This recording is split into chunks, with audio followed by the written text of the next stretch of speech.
Welcome to Just Make Game, the beginning of 2021 edition. Now, we want to get the game finished this year, so we've got lots of things that we need to do. So let's go have a chat about all the things that we need to do this year in order to get this game finished up, released, and then we can go on to making more different games.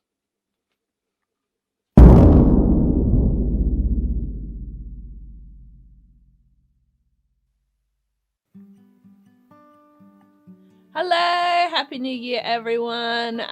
Welcome to my computer in 2021. So, enjoying being back at work once I got over the huge mental hurdle of what do I work on? I haven't worked on anything in like a month. What do I do now? So, like after making a whole bunch of lists and working out what we need to get done, I am working on this nice egg. So this is the good egg. Let me play him. It's got a little animation there. So this guy, he is going to appear as you're going through the different levels. Not sure how often he'll appear yet, but basically if you are having an awful run of luck and you have shit weapons and you're having a bad time, you can go and have a chat with this egg here, and basically he's going to have 3 cards. These cards will give you either passive items or you'll be able to swap out your weapons, so you've got kind of you're not relying on luck so much, I guess. You've got some options where you can swap things out or up some of your stats. So this guy is what I'm working on, and his cards as well. So showing you him. So he's kind of like a shopkeeper almost in a lot of other roguelikes. So we don't want to have currency and all that sort of thing that you got to collect, because I personally find it really irritating when you don't have enough coins to buy something in a roguelike and they're kind of just stuffed. So yeah, we just wanted to take the money aspect out of it, and you'll just be able to find him and pick one of his cards, basically. Yes, so how does this work? Explain the cards. Alright, so if you interact with him, it's basically going to show you some cards. Now, not all the cards are going to be face down. Basically, you're going to have 2 cards that you can see what they do. You'll be able to mouse over them, and it'll be like, +1 endurance, or this new melee weapon. So 2 of them, you'll be able to see what they do. The last one is going to be a mystery card. Now, they're not always good either, are they? No. So they can be negatives as well. If you're like, I don't really like those 2 that I can see, I'm going to pick the mystery card. I'm going to take the box. Yeah, pick the box. You might get something crap like, max health is reduced by 3. Or you might get something really good like most OP weapon in the whole game. Yeah. So it's kind of a gamble. So this little document here is actually kind of interesting, because this is us trying to work out when you interact with the egg, what's going to happen. So we were thinking of having like, this is the card table. This is an inset close-up of his face. So we wanted to do like one of those great Ren and Stimpy close-ups. I don't know if you guys remember those. Michael, put one here in editing. Yes, please. Thanks, put one Michael. Here. What a great job you've done.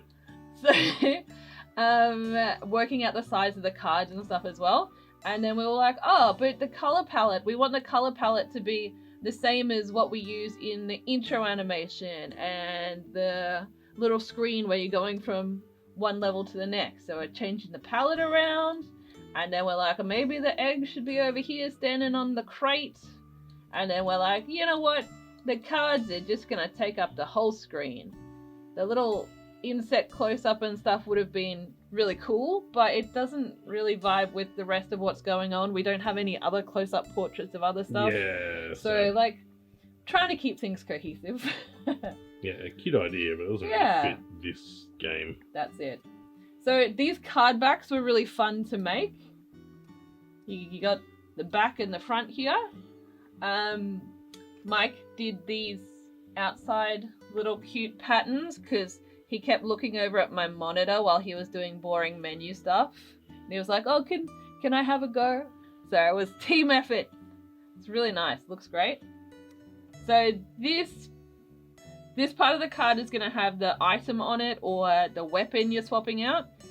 This text will be done in engine, and then when you mouse over the card, it'll also give you a more detailed explanation of what it does. It's going to have a card flip animation too, but we are going to do that in engine. Lovely. Mike loves it when stuff gets done in engine. Mm. And it'll also highlight as well when you mouse over it. But yeah, it was really fun to do the card back design. And now my job is to put all these passive items onto the cards. So these were done very early on. They may be in one of our really early videos, but these are all of our passive items. So what I am doing is, let's go to the first couple here, because I've kind of done the first couple. These are tiny little sprites that are going to appear on the character sheet, but they also need to appear on the cards. So where is that? It's down here further. Okay. So that's like the first little one there. Doing it in the correct palette, so that we call it the intro palette. It's what we did the intro in. That's what we're going to use. This one here. So you kind of get a more detailed look on the cards, and then when it appears on your character sheet, it's going to look like these. Yeah, so that's what I'm doing now, is going through and doing all of these, which is actually really fun. I'm really looking forward to doing it. I think there's 36 of them to do. For the passive items, and then there's going to be a bunch of weapons that I'll have to do as well. If you're swapping out your weapons, we need those on cards as well. Yeah, that's going to keep me going for quite a while. I assume next month in the video I'll be like, I've still been doing cards, and I'll have a whole bunch of cool cards to show you. Yeah, that's it. That's me. That's what I'm doing. Cool. Now let's go on the exciting stuff that isn't art and is fucking menus and code. Yeah, boy.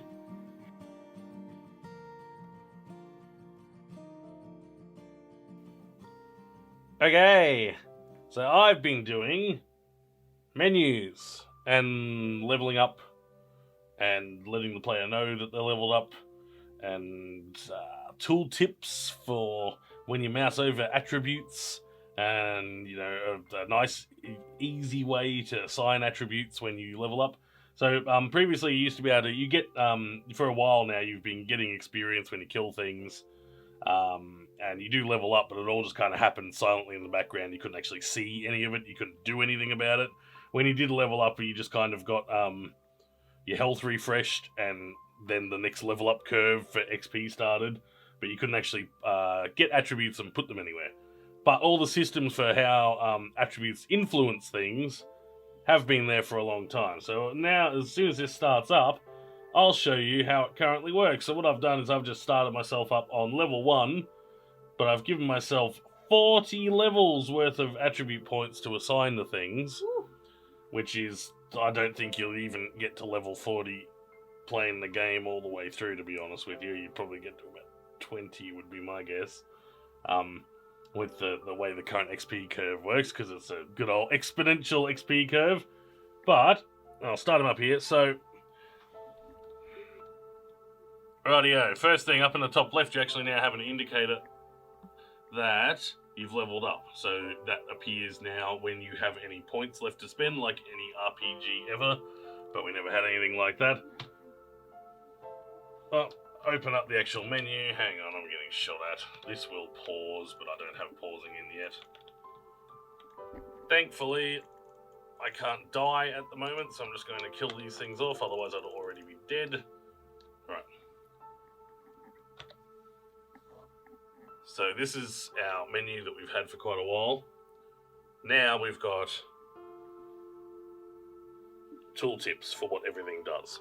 So strength influences your melee weapon damage, agility influences your dodge roll and your range weapon damage, Intelligence is a cooldown on your special weapons. Endurance is more health. Speed is your speed. So, for example, you move this fast at the moment. If I pump a bunch of points in the speed, then I turn to Sonic, basically. So this is a ridiculously exaggerated version of how everything works. Obviously, need to tone that all down. It makes things easier for testing. But yeah, it makes you just see what's going on.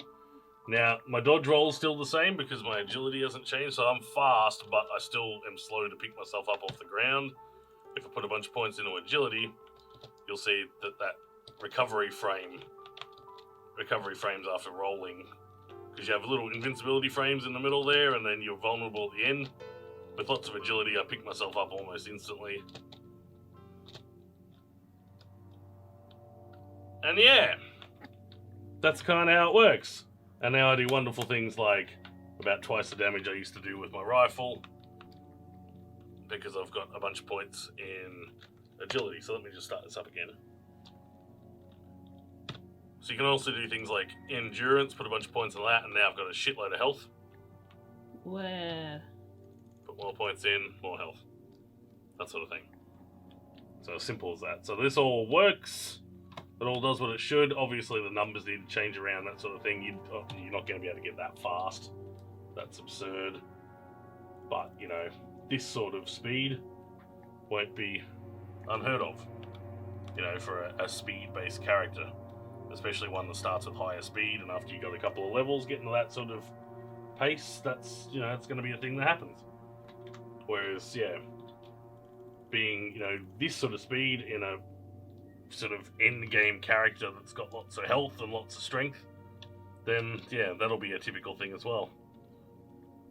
Just depends what kind of build you go for. That's it, and that's what we want. So one of the main things with this is because we have so many characters, and they are not really, apart from their starting attributes and their starting weapon sets, they're not really that different from each other in terms of lots of RPGs out there. You know, if you're a wizard, then you can do wizard things that a warrior can't do, for example.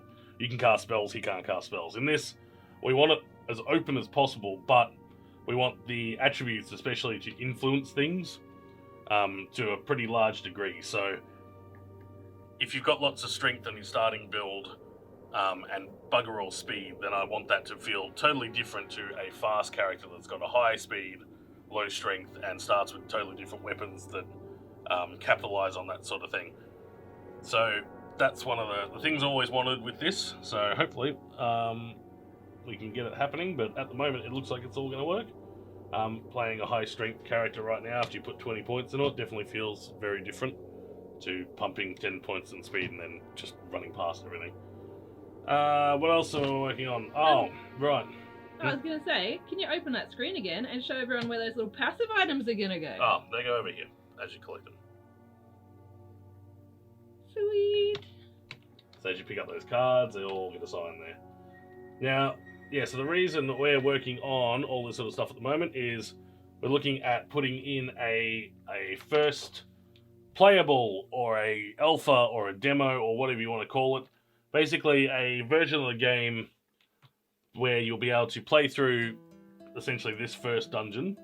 So the multiple levels of this that generate, fight a single boss, and along the way you can pick up all the weapons in the game, you can use all the special skills, you can fight a whole bunch of the monsters that are already in, so more than would not normally appear on this sort of levels, and it has sound, it has music, it's got menus, and everything just works. Like if you want to quit, then you just quit out via a pause menu rather than, you know, Alt F4ing the game or anything like that. And the game actually pauses, and then when you go back in, it actually, you know, resumes, that sort of thing. So something that's sort of not game complete, but sort of, yeah, a semi-playable sort of dealio that's like a bit of a vertical slice type thing. And all that's in there is more or less end-game sort of quality to it. So yeah, full sort of polish on everything that we have in. And then this sort of first playable or demo, or what do you want to call it, will be going out to our lovely patrons that are of the appropriate tier. And they've been very patiently waiting for months and months and months for something to play, but we're getting that eventually, because I'm not putting a date on it. But yeah, so that's why we're doing all this sort of thing at the moment. It'll be good because we've been sort of ploughing through lots and lots of content, but at the moment there's not too much like really complete playable for it. There's lots of, pressing a button to regenerate the level and that sort of jazz, and you can't at the moment select your character without using without actually changing the code for which character you are. So I'm doing a character select screen and all that sort of stuff that needs to be in there but isn't in there. We got quite a few music, good couple of music tracks in, that are finished, but they're not in the game, I should say. So they've got to be sort of mastered, final mix done on them, and they've got to be put in the game. There's very little sound effects in the way of the game at the moment, so quite a few sound effects need to be done and put in. I need to do some ambient sounds as well, and that'll be the fun bit for me because I really like doing sound work. So especially ambient sounds and background sounds and that sort of thing. Soundscapes. Lots of fun, and I very much enjoy doing that. So I'll be looking forward to doing some of that this coming month as well. Once I get some of these menus out of the way, I think I'm going to tackle sounds next because there's a lot of sounds to do. And yeah, they need doing, but until now they've been pretty low priority, so I'm going to start doing them next. This episode of Just Make Game presented in Batesy Vision. Major funding for this episode of Just Make Game was provided by Vin Hill, Tyler Heil, Roman Kovalev, Philip Sparks, Norbert Kylan, Max Windsor, Jono, Jason Tom Lee, Ivan Makarovich, Evan N., Emilio Blacksmith, Connor Bowen, Charlie Harper, Ben Kersnowski, Batesy, Alan Pask, and viewers like you. Alright, that's it. We're done for this month. Join us again next month for another episode of Just Make Game.